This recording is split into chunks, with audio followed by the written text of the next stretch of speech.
যে কোনো লেখা ভালোভাবে শুরু করার উপরে অবশ্যই একটি ভালো ইমপ্রেশন কাজ করে, যেটার কারণে আপনি হয়তো একটা ভালো মার্ক বা ভালো একটা স্কোর ওই লেখার প্রেক্ষাপটে আপনি পেতে পারেন।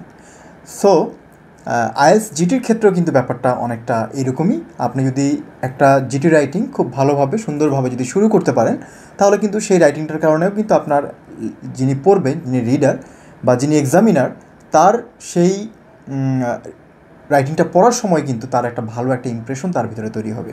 হ্যাঁ ডিয়ার ভিউয়ার্স, আজকে আমি মেনলি আপনাদের সাথে আলোচনা করব আইএলটিএস জিটি রাইটিংয়ের মধ্যে ইনফর্মাল যে রাইটিংটা আছে, সেই ইনফর্মাল রাইটিং আপনি কীভাবে শুরু করবেন সেটা নিয়ে। যদি ইনফর্মাল রাইটিং কীভাবে লিখতে হয় সেটা যদি আপনি না জেনে থাকেন, তাহলে এই ভিডিওর ঠিক আগের ভিডিওটি, অর্থাৎ আজকের যে ভিডিওটি তার আগের ভিডিওটি আমার যে প্লেলিস্টটি আছে সেই প্লেলিস্টে দেওয়া আছে এবং প্লেলিস্টটি ডেসক্রিপশনে দেওয়া আছে, সেটা একটু দেখে নেবেন, তাহলে মোটামুটি একটা আইডিয়া পেয়ে যাবেন। আর আজকের এই ভিডিওতে, পুরো ভিডিওতে আমি আপনাদের সাথে শেয়ার করার চেষ্টা করব যে কিভাবে আপনি একটি ইনফর্মাল জিটি রাইটিং স্টার্ট করতে পারেন, অর্থাৎ আপনি কীভাবে শুরু করতে পারেন। আমি যে ওয়েগুলো দেখাবো বা আমি যে স্টার্টিংগুলো দেখাবো বা স্টার্টারগুলো দেখাবো, সেগুলো বেশ কমন কিছু স্টার্টার, কিছু আনকমনও আছে। কিন্তু আপনি যদি এভাবে লেখা শুরু করেন, পরে কিন্তু আস্তে আস্তে আপনার এই লেখাটি ভালো একটা পর্যায়ে পৌঁছতে পারে। তাহলে আসুন আর কথা না বাড়িয়ে আমরা সরাসরি স্লাইডে চলে যাই। স্লাইড থেকে দেখি কিভাবে আসলে আপনি একটি জিটি ইনফর্মাল রাইটিংয়ের শুরুটা করতে পারেন। ডিয়ার ভিউয়ার্স, আমরা চলে আসলাম আজকে আমাদের যে মেইন বিষয়টার উপরে আমরা কথা বলবো সেটার হোম পেজে, অর্থাৎ আমার পাওয়ার পয়েন্টের হোম পেজে আমি চলে এসেছি। তো এখান থেকে আপনারা দেখতে পাচ্ছেন যে আজকে আমরা ফ্রি হ্যান্ড রাইটিংয়ের 44তম ক্লাস মেনলি আমাদের আজকে, বাট আইএলটিএস রাইটিংয়ের 44তম ক্লাস না, আইএলটিএস জিটি রাইটিংয়ের ইনফর্মাল রাইটিং নিয়ে আমি আপনাদের সাথে আলোচনা করছি আজকের ক্লাসে, এবং এটা কীভাবে আপনি শুরু করবেন সেই বিষয় নিয়ে আলোচনা করছি। আর আমার আইএলটিএসের রাইটিংয়ের উপরে পূর্বে বেশ কিছু ভিডিও করা আছে, যে ভিডিওগুলো আপনি আমার এই ডিসক্রিপশনের প্লেলিস্টে পেয়ে যাবেন, যেটা আমি ইতিমধ্যে বলেছি। তো আসুন আর কথা না বাড়িয়ে আমরা আমাদের স্লাইডের যে বিষয়গুলো আছে সেগুলো শুরু করি। যদি একটি ইনফর্মাল জিটি রাইটিং যদি আপনি শুরু করতে চান, তাহলে শুরু করার যেহেতু রাইটিংয়ের ক্যাটাগরি আছে অনেকগুলো, তার ভিতরে যদি আপনি ধন্যবাদ বা শুভেচ্ছা দিয়ে যদি শুরু করতে চান, আবারও বলছি, আপনি যদি ধন্যবাদ বা শুভেচ্ছা দিয়ে যদি শুরু করতে চান, তাহলে আপনি কীভাবে শুরু করতে পারেন? আপনি ডিয়ার দিয়ে শুরু করতে পারেন এবং ডিয়ার দিয়ে সেই ব্যক্তির নামটি আপনি মেনশন করতে পারেন। এখানে একটা জিনিস বলে রাখা ভালো, যে ফার্স্ট ওয়ার্ল্ড কান্ট্রিগুলোতে কিন্তু বেশিরভাগ ক্ষেত্রেই যাদেরকে লেখা হয়, মানে যাদের উদ্দেশ্যে ইনফর্মাল ওয়েতে লিখলেও সাধারণত মোস্ট অফ দ্য কেস সবাই সবার নাম ধরেই ডাকে। কিছু কিছু ক্ষেত্রে পদবি ধরে ডাকা হয়, কিন্তু বেশিরভাগ ক্ষেত্রেই কিন্তু নাম ধরে ডাকা হয়। তবে বাবা মার নাম বাদ দিয়ে বাবা মাকে বাবা মাই ডাকা হয়, কিন্তু অন্যান্য সকল ক্ষেত্রে কিন্তু নাম ধরেই ডাকা হয়। ঠিক আছে? তো এখানে আমরা একইভাবে দেখতে পারি, যেমন শুরুটা কীভাবে করা যায়, যে ডিয়ার স্মিথ, এখানে একটা এক্সাম্পল দেওয়া আছে, আপনার স্ক্রিনে দেখতে পাচ্ছেন, আর আমি আমার সরাসরি ল্যাপটপ থেকে আপনাদের সাথে কথা বলছি।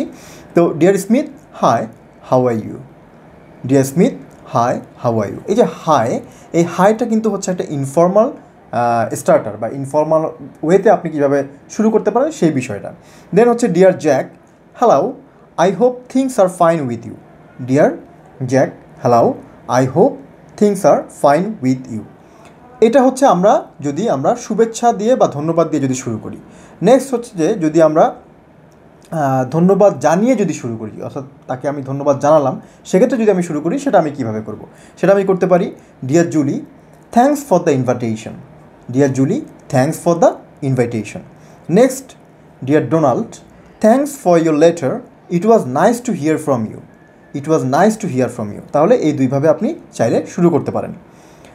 এরপরে কারণ বা অভিযোগ জানিয়ে যদি আপনি শুরু করতে চান, তাহলে আপনি কীভাবে শুরু করতে পারেন?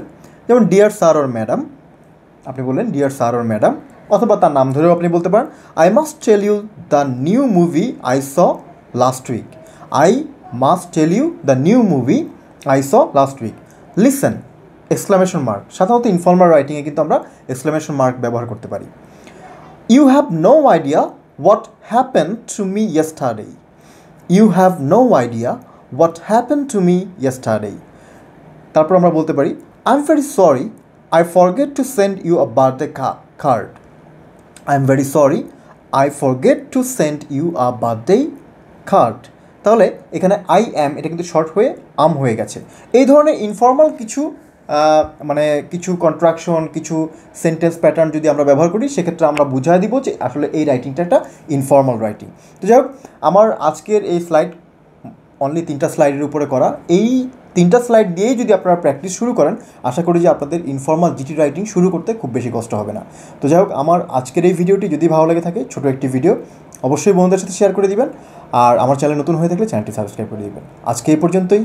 Thank you very much.